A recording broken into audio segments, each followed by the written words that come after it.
Welcome to the MAU, the Museum of Architecture and Design in Ljubljana. My name is Andreas Ruby. I'm one of the curators of the exhibition Swim City, which was produced by the Swiss Architecture Museum in Basel and which has been traveling ever since. And we're very happy to be here in Ljubljana and to welcome you to this exhibition.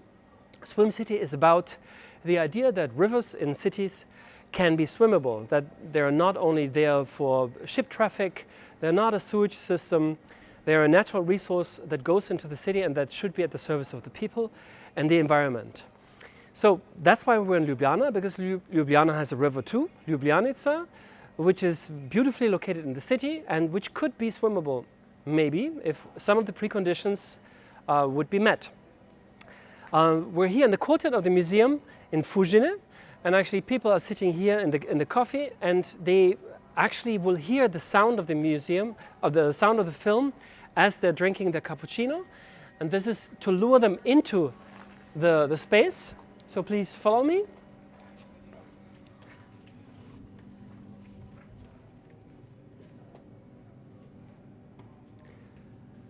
And this is what they will see. A big 3-screen installation which presents 4 cities in Switzerland where you can swim: Basel, Zurich, Bern and Geneva. We're looking at Zurich here. And the idea is that you can really see not only how people swim above water, but also below the water. So we made a film with the help of the Zurich filmmaker Jörg Egli, who constructed a camera float equipped with 6 cameras, 3 above the water, 3 below. And you can really see what's the underworld of river swimming. And you see the most important precondition for that is that the water is clean. And you can see the water is clean. It is really very transparent. Here in Geneva, in the Rhone, it is almost turquoise. That means you never have to have fear of the river, because you can see the ground. When you put your head under the water, you see the ground, you see that there's nothing lying around that could be dangerous. And this film takes about 20 minutes, and it shows you the different cultures of river swimming in Switzerland, how people use it, what they do, how the shores are used, how it sits within the city, and most importantly, how the city is perceived from the river. Because you realize very quickly when you swim through these rivers that you can never be more central in these cities than in the river. You see everything from the center, and it's a very exciting view. And you realize you can only have this view if you actually go into the water. Now, when we go after this film, which takes about 20 minutes, which people can take in a very contemplative manner, they can come out again, maybe have a drink in the courtyard to refresh themselves. And then we go to the other side of the courtyard of this beautiful castle in Fujine, and we will go up the stairs to the 2nd floor to see the actual exhibition. After the installation, the film installation has already given us a sort of atmospheric primer.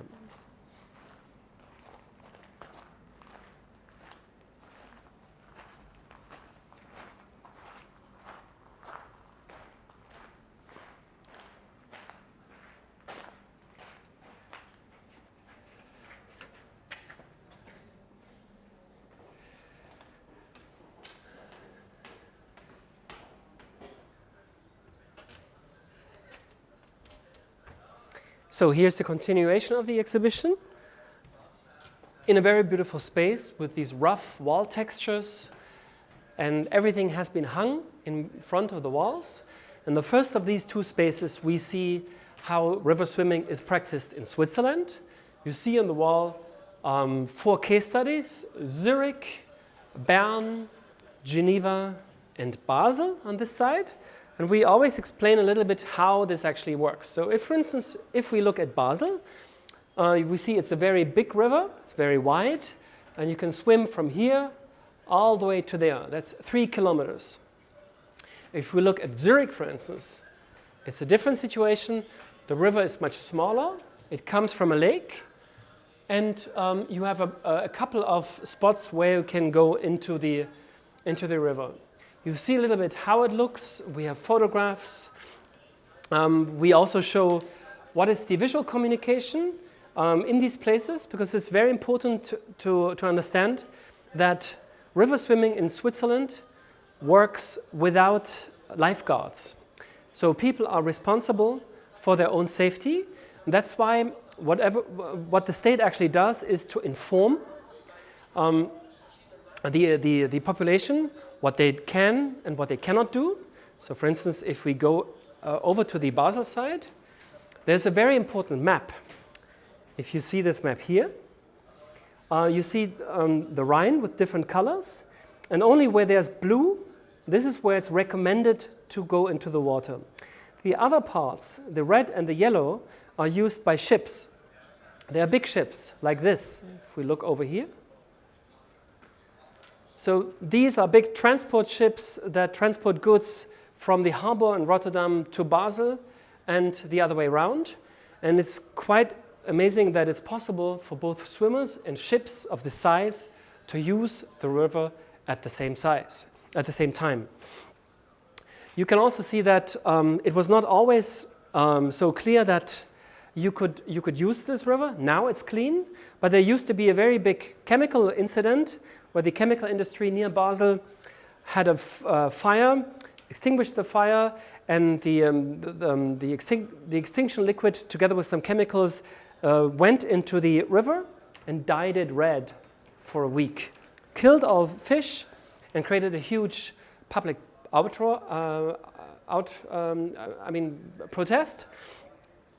But after that, the industry cleaned the river, and since then, the river has very good water, and people use it all the time. I want to show you something important, which is the swim bag.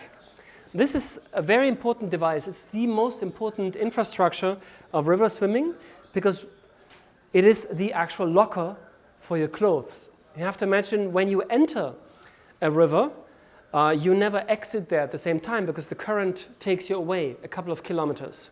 So you would need to walk back all this distance in order to go to your clothes in the locker. So the locker doesn't work, a static locker. It has to be a movable locker, and this is this one. So this is basically a watertight bag of watertight textiles. You put all your clothes inside, including a cell phone. I've even once put a laptop inside, and it still worked. And then you close it by folding the top lid 7 times, and then it's watertight. And then you take it in the water. If you watch closely to the images here, you will see that people have these bags. Sometimes they use it as a floating device because it's filled with air, which is captured inside. So you can rest your body on it and let yourself drift, because that's the other important thing. In river swimming, you don't really swim. You swim in a lake because the lake is a static water. The river is a moving water. So when you get your body in the river, immediately the current of the river takes you away.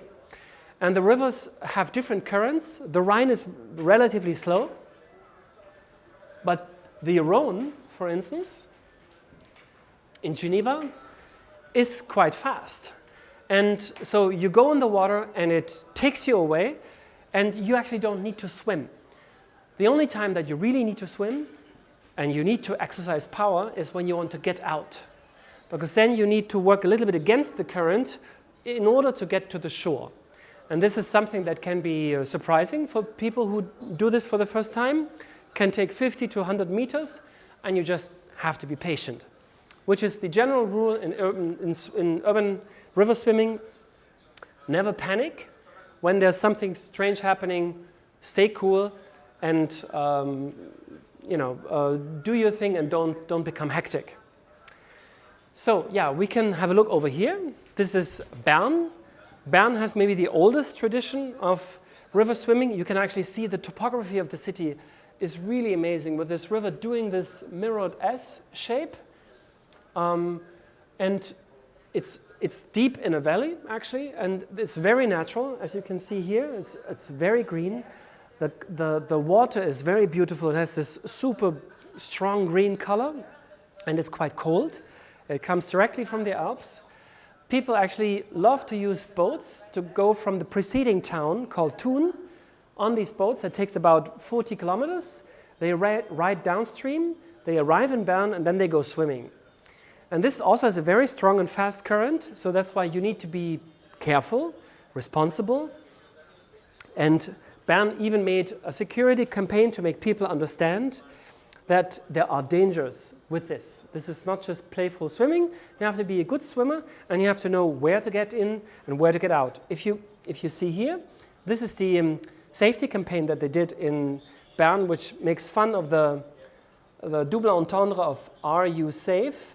The river is called Aare with a double A, and that's why. And they made a little bit of jokes. There are no piranhas in the Aare, nor these other sea creatures, but they want to make you understand. Be careful and don't overestimate yourself. Again, you can see they have their own swimming bags with this beautiful design. We have videos where we interviewed people that go swimming there every day, and you can actually see it's the entire population. It's young and it's old. It's Swiss people and it's people from abroad. It's rich people and poor people, because you cannot make the social distinction because everybody has the same clothing.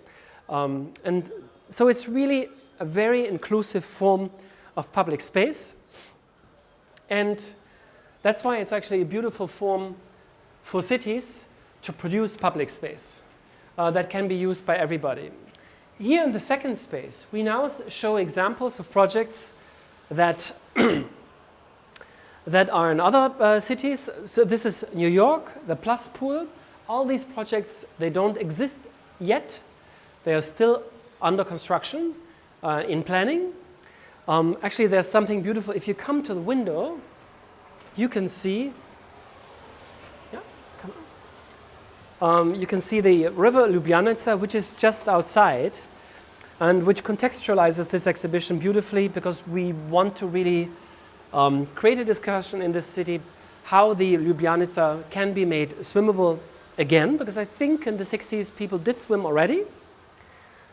So if we continue, and then we see this prototype. This is actually for Paris, where the mayor of Paris, Anne Hidalgo, wants to make the Seine swimmable by the year 2024, when the Summer Olympics will take place in Paris. Actually, this platform that you see is a prototype to make artificial islands in the canals. Basically, a group of young architects had the idea to clean these canals of the plastic bottles that swim in it. They close the lid on these bottles and put all these bottles inside these metal cages, and then put them in this metal rack. And the air in the bottles will create enough upstream so that the platform floats. And it would create situations like this, where you have artificial public space inside the river, and you can see the actual public space along the shores are already quite crowded, because there's not so much parks in Paris. So it makes a lot of sense to have more public space for people to enjoy. We can see quite funny examples actually from Brussels. Brussels is a city that, strangely, if you believe it or not, has no public swimming pool. Nowhere. They had these pools, but they're disappeared. And there's a group called Pool is Cool that wants to raise the awareness of the population, but also the politicians, that this is an absurd situation and needs to be changed. So they organize flash mobs on water bodies that exist in the city, as you can see here, and invite people to swim there just to show it would be possible. And they want to create, they create other actions where they make, for instance, a super dry pool, which is here announced, where they basically create a symbolic pool in a park where there's no water, but they have the entire design of a swimming pool. And people understand, okay, there's something wrong in our city. We need to do something further. This is Berlin. This is the Museum Island in Berlin, and a group of young architects around the office Realities United had the idea to use one of these arms for swimming. The other is used for tourist ships, and because the water is always gets dirty again and again in Berlin because of an old sewage system, not because of nature. They said we can basically place a reed bed filter system, which is a natural water cleaning system that we find in lakes, where plants help to clean the river. And after this reed bed filter, the water, which is to swim, they do this today already, once a year, for the so-called Flussbadpokal, which you can see here when you come around. Yeah, maybe you can come through here. So this is when, so once a year, people make a race in this part that is supposed to be the Flussbadpokal, and it's a wonderful event where people understand how much it would make a difference if they could swim there. This is an example from London. London with the Thames River has a difficult situation because to clean that river is a huge challenge, and until that challenge is met, the architects from Studio Octopi have proposed this pool in the river, where you can basically swim in the water from the river, which, however, is cleaned through filters which are embedded in this pool floating in the river. And here we have an important example. This is an example from Ljubljana, where a group of students under the direction of Professor Vaja Perovic made a proposal for the neighborhood very close to the museum, Novo Fužine, which you can see here on the map.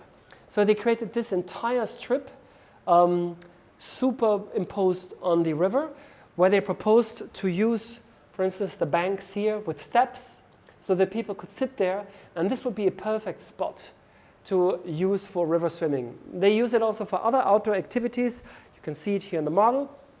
And this would be a situation that really calls for this kind of outdoor use, because I think there's not really opportunities for swimming in this neighborhood. However, it's a large neighborhood, 30,000 people living in Stepanskoye neighborhood, and I'm sure they would really enjoy this, and it would increase the attractiveness of this area. We have also, to go back to Switzerland, installed some one-to-one prototypes. So this is a railing that is used in Bern, Bern with this river Aare that has this quite fast stream.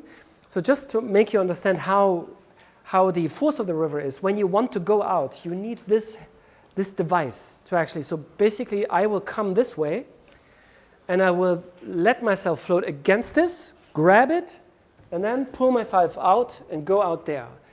Without this device, it could be a little bit difficult. Yeah, so here we are basically at the end of the show. I hope you enjoyed it, and take your time to watch the movie in detail and ask yourself if it wouldn't be a great idea to have this yourself as well.